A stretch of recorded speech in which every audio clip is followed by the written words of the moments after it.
అందరికీ నమస్తే అండి. Welcome to my YouTube channel. ఈరోజు టాపిక్‌లో భాగంగా మన ఫాలోవర్స్ కొన్ని డౌట్ అయితే అడగడం జరిగింది. వాటి గురించి నేను వీడియోలో మొత్తం క్లారిటీ చెప్తాను. ఓకేనా? ప్లీజ్ రిక్వెస్ట్ అండి, ఇంకా ఎవరైనా మన యూట్యూబ్ ఛానల్ సబ్స్క్రైబ్ చేసుకున్న వాళ్ళంటే ప్లీజ్ ఒక లైక్ చేసి సబ్స్క్రైబ్ చేసుకోండి. నాకు కూడా సపోర్ట్‌గా ఉంటుంది. ఓకేనా? ఇదే టాపిక్‌లోకి అయితే వెళ్ళిపోదాం. అడిగిన డౌట్‌కు కామెంట్ రూపంలో సమాధానం చెప్పొచ్చు. చెప్పినామంటే వాళ్ళకి అర్థం కాదు. అందుకని చెప్పేసి నేను కొన్ని కొన్ని డౌట్‌లనేది కామెంట్ రూపంలో ఇస్తాను. కొన్ని వీడియో రూపంలో తీయాల్సింది వస్తుంది. ఓకేనా? అయితే మనకు అడిగిన డౌట్ వచ్చేసి ఒక రేషన్ కార్డులో ఒక రేషన్ కార్డులో 4 మెంబర్స్ ఉన్నారు. ఎంతమంది ఉన్నారు? 4 మెంబర్స్ ఉన్నారు. అందులో ఒక వ్యక్తి చనిపోయాడు. ఆ కుటుంబంలో ఒక వ్యక్తి చనిపోయినాడు. ఆ చనిపోయిన వ్యక్తికి ఆ చనిపోయిన వ్యక్తి భార్యకు పింఛన్‌కి అప్లై చేసుకోవాలి. అర్థమవుతుందా? ఆ చనిపోయిన వ్యక్తికి భార్యకు పింఛన్ అప్లై చేసుకోవాలి. కానీ ఆల్రెడీ ఆ కుటుంబంలో ఆ రేషన్ కార్డులో ఒకరికి పింఛన్ వస్తుంది. వాళ్ళ ఇంట్లో ఒక నాన్నమ్మ ఉందంట, ముసలామె ఉందంట. ఆ ముసలామెకి ఆల్రెడీ పింఛన్ వస్తుంది. ఒకటే రేషన్ కార్డు మీద 2 పింఛన్లు రావు. బాగా అర్థం చేసుకోండి. ఒకటే రేషన్ కార్డు మీద 2 పింఛన్లు రావు. ఒకటి వికలాంగుల పింఛన్ వస్తుంది. ఇంకోటి మామూలుగా ఏ పింఛన్ అయినా తీసుకోవచ్చు. ఒకటి దివ్యాంగుల పింఛన్ తీసుకోవచ్చు. ఒకటి మామూలు పింఛన్ తీసుకోవచ్చు. 2 కలుపుకో అవి కాకుండా మిగతా ఏవైనా రావు. 2 పింఛన్లు రావు. ఇప్పుడు ఒంటరి మహిళ పింఛన్ రాదు, వితంతు పింఛన్ రాదు. అర్థమవుతుందా? 2 వితంతు పింఛన్లు రావు. అటు ఎప్పటికి రావు. ఒకటి తినక వస్తుంది. కానీ ఇక్కడ ఆల్రెడీ పింఛన్ వస్తుంది వాళ్ళ నానమ్మకు. వృద్ధాప్య పింఛన్ వస్తుందో వితంతు పింఛన్ వస్తుందో తెలియదు, కానీ ఆల్రెడీ వాళ్ళ రేషన్ కార్డు కింద పింఛన్ వస్తుంది. చనిపోయిన వ్యక్తి భార్యకు వితంతు పింఛన్ అప్లై చేసుకోవాలి. అప్లై చేసుకోవాలంటే ఒకటే రేషన్ కార్డు మీద పింఛన్లు రావు, 2 పింఛన్లు రావు. రేషన్ కార్డు మార్చుకోవాలి.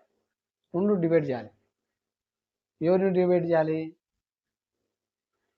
ముగ్గురు ఉంటే కనుక ఎప్పటికీ రాదు. నలుగురు ఉంటే కనుక డివైడ్ చేయడానికి ఆప్షన్ అయితే ఉంటుంది. అర్థమవుతుందా? ఒక రేషన్ కార్డులో కనీసం అంటే నలుగురు ఉంటేనే కనుక నలుగురిలో డివైడ్ చేయడానికి ఆప్షన్ అయితే ఉంటుంది. కేవలం ముగ్గురే ఉంటారు. ఆల్రెడీ ఒక వ్యక్తి చనిపోయారు కాబట్టి. ఇప్పుడు ఏం చేయాలి? రేషన్ కార్డు డివైడ్ చేసి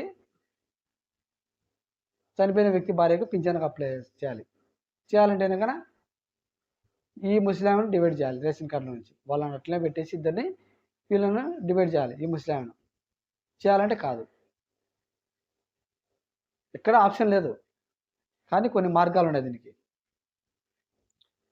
మీ సచివాలయంలో డిజిటలైజ్డ్ లాగిన్లో చేసే పని అవుతుంది. చేసాక ఏదో ఒక రిలేషన్షిప్ పెట్టి చేసామంటే అవుతుంది. అయిన తర్వాత అది విఆర్ఓ లాగిన్లోకి వెళ్తుంది. విఆర్ఓ నుంచి ఎంఆర్ఓ లాగిన్లోకి వెళ్తుంది. మీరు సచివాలయంలోకి వెళ్ళి స్కిప్ పెట్టుకోవడానికి పని అవుతుంది. ఏదో ఒక ఆప్షన్ పెట్టి కొట్టినామంటే కనుక విఆర్ఓ నుంచి ఎంఆర్ఓ లాగిన్లోకి వెళ్తుంది. వాళ్ళని రిక్వెస్ట్ చేసుకోవాలి. ఫస్ట్ విఆర్ఓను ఎంఆర్ఓను రిక్వెస్ట్ చేసుకోవాలి. ఎందుకంటే కనుక ఎందుకు రిక్వెస్ట్ చేసుకోవాలంటే కనుక ఆల్రెడీ మనకు అర్హత కలిగి ఉన్నాం. కాబట్టి రిక్వెస్ట్ చేసుకోవడానికి తప్పేం లేదు. సార్ మాకు ఇది ప్రాబ్లం ఉంది, మేము కూడా వితంతు పింఛన్ అప్లై చేసుకోవాలనుకుంటున్నాం అని చెప్పేసి రిక్వెస్ట్ చేసుకుంటే కనుక ఒకవేళ పని అయితే అవుతుంది. ఓకేనా? కానీ ఇంకొక సమస్య ఉంది. హౌస్ హోల్డ్ మ్యాపింగ్ సపరేట్ ఉండాలి. ఇదే ప్రధానమైన సమస్య.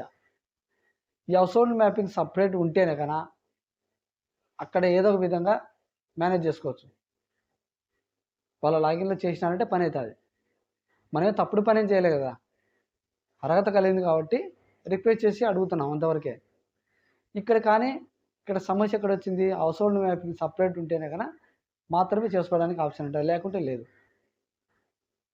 కాబట్టి ఒకవేళ హౌస్ హోల్డ్ మ్యాపింగ్ సపరేట్ లేకపోతే కనుక అది ఆప్షన్ వచ్చేంత వరకు ఉండాల్సిందే, లేకుంటే లేదు. ఇది మనకు ఉన్నటువంటి డౌటు, అడిగినటువంటి డౌటు మీకు అర్థమైందని చెప్పేసి నేను అనుకుంటున్నా. ఎందుకంటే కనుక ఇటువంటి సమస్యలు చాలా ఉన్నాయి. ఇప్పుడు ఎగ్జాంపుల్గా ఒంటరి మహిళ పింఛన్ ఉంది. ఒంటరి మహిళ పింఛను 2 రకాలు. ఒకటి భార్యాభర్తలు ఇద్దరు కోర్టు నుంచి విడిపోయినట్టు సర్టిఫికేట్ ఉండాలి. ఇంకోటి పెళ్లి కాకుండా ఒంటరిగా జీవిస్తుండాలి. కానీ ఫస్ట్ ఆప్షన్లో భార్యాభర్తలు ఇద్దరు పెళ్ళి కోర్టు నుంచి విడిపోకుండా కొన్ని సంవత్సరాల నుంచి దూరం ఉంటారు. వారు ఎటువంటి విడాకులు తీసుకొని ఉంటారు, వాళ్ళు ఏదో సంథింగ్ గొడవ జరిగి విడిపోయింటారు. వాళ్ళు కోర్టు చుట్టుకారం తిరిగినా రావు. వాళ్ళ ఆర్థిక స్తోమత కొంతమంది తక్కువ ఉంటుంది. కొంతమంది పిల్లలకు చదువుకోవడానికి ఇబ్బంది పడుతుంటారు. మరి అటువంటి వారి పరిస్థితులలో చాలా దారుణంగా ఉంటుంది. అర్థమవుతుందా? మరి ఇటువంటి దానికి పరిష్కార మార్గం అంటే ఏమీ లేవు. ఎన్నాళ్ళు నుండి అట్టెండాలి. ఏమైనా గవర్నమెంట్ ఆలోచన చేసి ఇటువంటి వాటిని ఏమైనా ఆలోచన చేసి వెరిఫికేషన్ చేసినా కనుక వాళ్ళు కూడా బాగుపడతారు. ఓకేనా? ఇంకా డౌట్ వచ్చేసి మనకు ఒకటే డౌట్ను ఇద్దరు ముగ్గురేమో అడగడం జరిగింది. అన్న ఇప్పుడు మాకు నోటీస్ ఇచ్చినారు, వెరిఫికేషన్ వెళ్ళినాం, దివ్యాంగుల పింఛను వెరిఫికేషన్ వెళ్ళినాం, హాస్పిటల్కి వెళ్ళి డాక్టర్ దగ్గర చెకప్ చేయించుకున్న తర్వాత మా పర్సెంటేజ్ ఏమైనా తగ్గుతుందా, లేకుంటే పెరుగుతుందా, లేకుంటే కొత్త సర్టిఫికేట్ ఇస్తారని చెప్పేసి డౌట్ అయితే అడగడం జరుగుతూ ఉంది.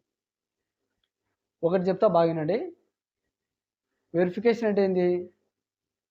నీకు ఇచ్చినటువంటి సర్టిఫికేట్లో పర్సెంటేజ్ ఎంతైతే ఇచ్చినారో ఆ పర్సెంటేజ్ నీకు అంగవైకల్యం ఉందా లేదా అని మాత్రం చెక్ చేస్తారు.